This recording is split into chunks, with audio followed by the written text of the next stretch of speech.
Tuvey out of dummy half. Is this the last play of the first half? Tuvey steps, puts the kick ahead. Hanley is back. He picks it up a metre away from the line, and the Tigers will just play out this first half with a 4-point lead. Yeah, and a good 40 minutes for here for the Balmain Tigers. Jason Taylor, just your opinion here. I think Manly look a little more fluent with Craig Field at second receiver. He seems to have more ball-playing options than Jeff Tuvey in that area of the field. Yeah, he turned Gartner inside well there. I think something that the Manly back row have got to do, they're obviously missing Cliff Lyons. I think Steve Menzies in particular, he's so used to Cliff Lyons putting him through holes. We saw him make a run out of dummy half a little earlier, and he looked dangerous. I think their players have got to start to do a little bit more of that and sort of think for themselves with Cliff Lyons not out there. No doubt that's what they'll talk about at half-time. As we've got to half-time here at Leichhardt, the Leichhardt crowd on its feet as the Tigers go into half-time, leading by 8 points to 4. We'll take a short break, be back in a moment.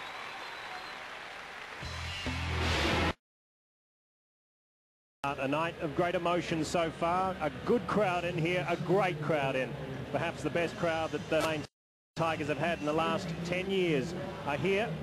And they're here to see them do well against Manly, and they're certainly doing that at the moment. They lead by 2 tries to 1, 8 points to 4. It's been a fantastic first half, Phil Gould. It has been. It's been everything that was promised during the week, and Balmain certainly haven't let this big crowd down. The one thing Wayne Pearce will be talking to, said the problem for Maine is going to be this. They got here with high hopes tonight. We'll find out in the next 40 minutes whether they've got the real belief that they can beat the Premiers. They were probably all thinking we can stick it to them, and it'll get to a point in this second half where maybe for the first time they're going to think about winning the game, and if that gets them off their game plan, then that's when inexperience will tell. Wayne Pearce will be saying to them, keep to the basics, keep doing what you're doing, you're playing well, and the scoreboard will look after itself. If they've had a real belief during the week they could win, they won't fall into that trap. But if during the week they've thought, well, we can play good, now we're in a position to win, what do we do?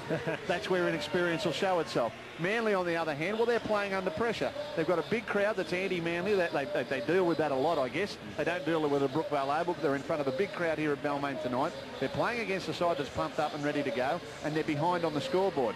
They've also got a new half and 5-8 combination, which is just failing to flow a little bit at the moment. In particular, it's affecting the games, as Jason Taylor said, of Stephen Menzies and Daniel Gartner, because they're so used to being there with Cliffy Lyons and so organised, they haven't quite got themselves into the right footholds at the moment and got into their running game. So they've got a little bit of work to do on their game as well.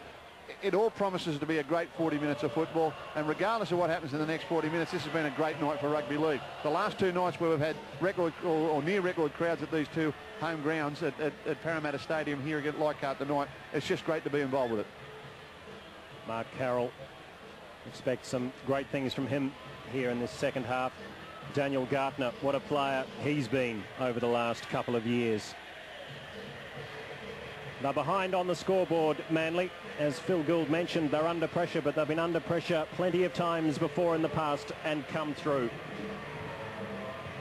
I can tell you now, and I haven't seen him, but Wayne Pearce, his eyes will be glowing. I mean, he was one of the most competitive footballers you've ever seen in your life, and you'll just sense him in the dressing room sniffing a win here, and he was one of those blokes who could really ram it home when they got the advantage. He'll have really been pumping his players up in that half-time break.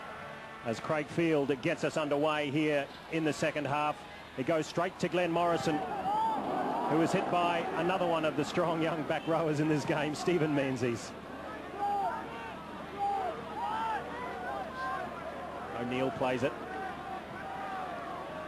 stepping away, and they're starting this second half at pace, and Phil Gould was mentioning what Wayne Pearce might have been saying during the half-time break. Jason Taylor's down sideline to tell us exactly what he said during the half-time break. Yeah, thanks, Eric. Wayne Pearce was talking to the players about their ball control, something that we were mentioning in the first half, to make sure they make the most of their opportunities.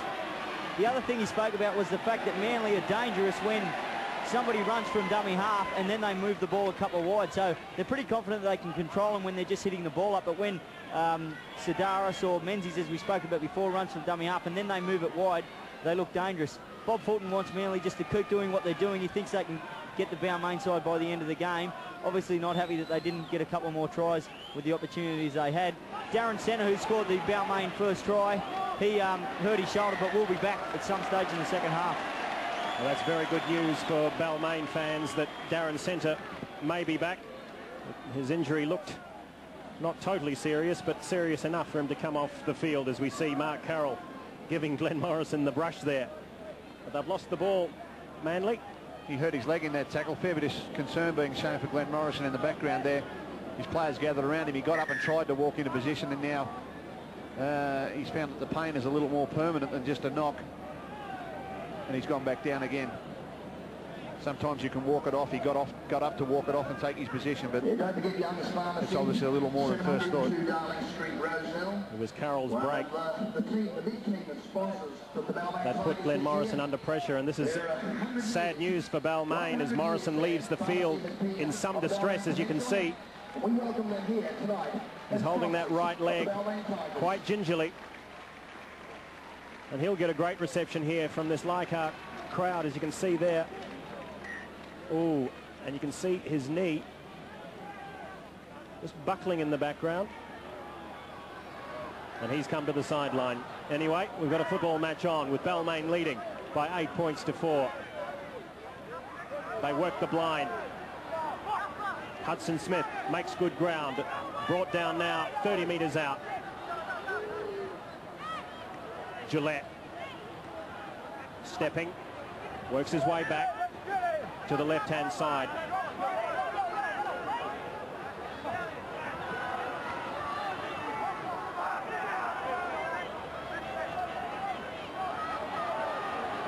Adam Nable is the new man on for Glenn Morrison. Plays hooker for the Balmain Seconds. This is Paul Sirinen. A big night for him. His team's in front. This is the last tackle.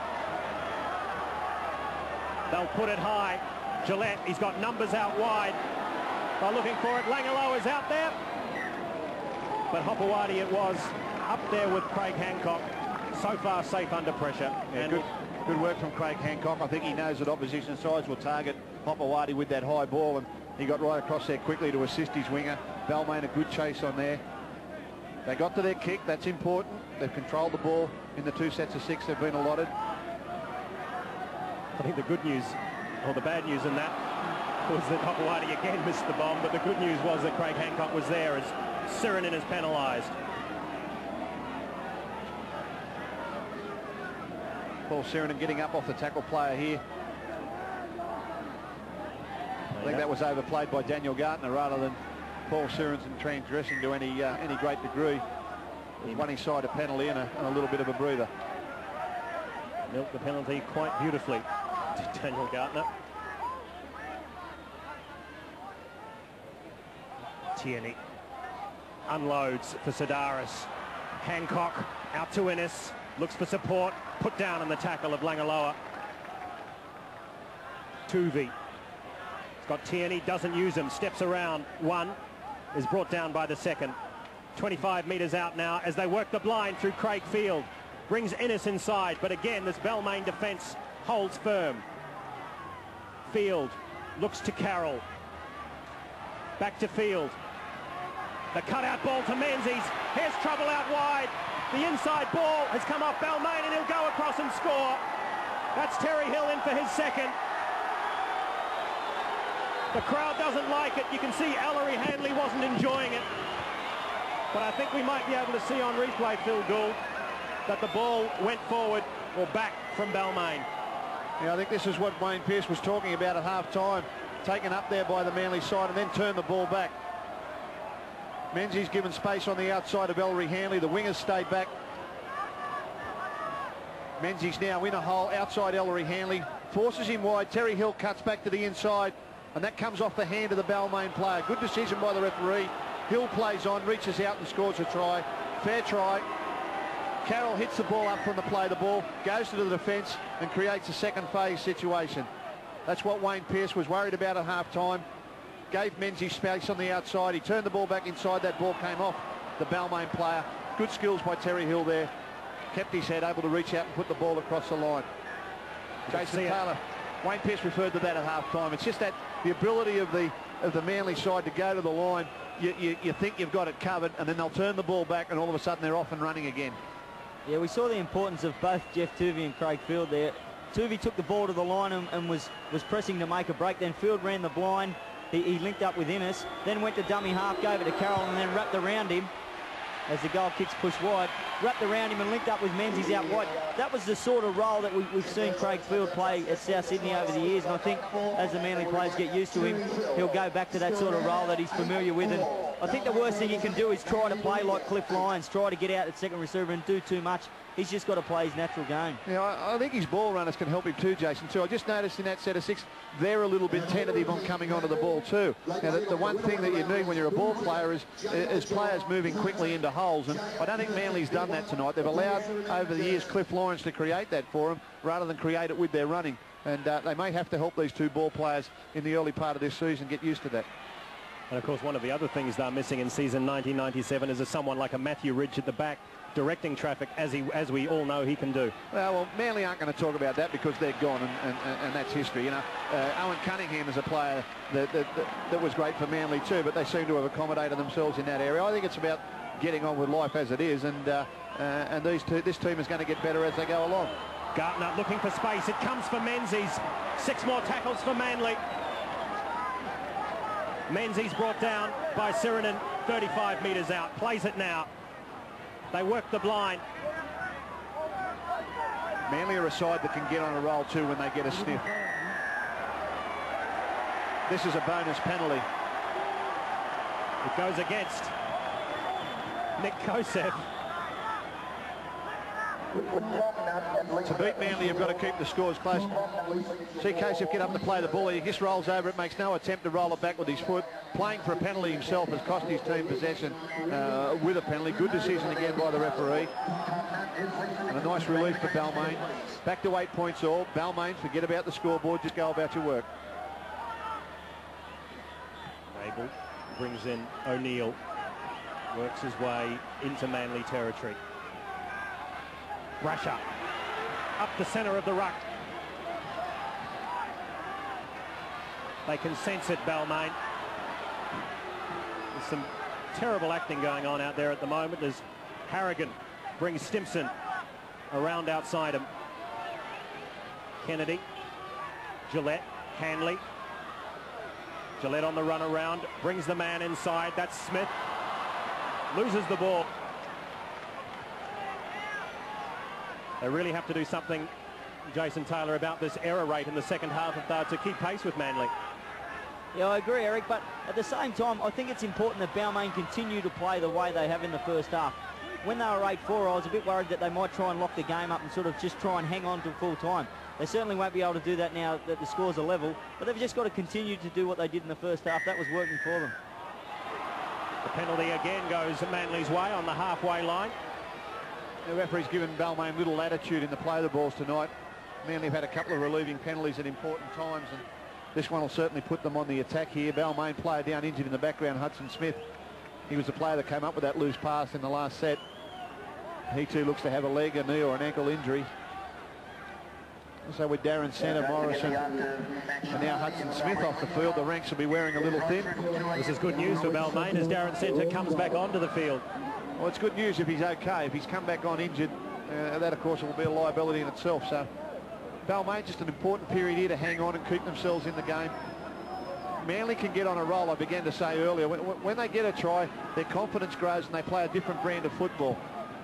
If you can keep the scores close and keep them nervous, you go a long way towards containing them. But if they get a bit of a roll and a sniff that they can score, they certainly start to open up and can become very awesome to contain. Tuvey puts on the step, picks up 5 or so metres. They work the left-hand side of the field. Kosef looks for support, can't find it. He'll play it 10 metres out. Sidaris brings Hopewadi inside him. The Balmain defence is holding firm. Hopewadi will play it 2 metres out. Sidaris, Field, finds the gap, tried to step off the right foot and slipped over. There was a gap a mile wide.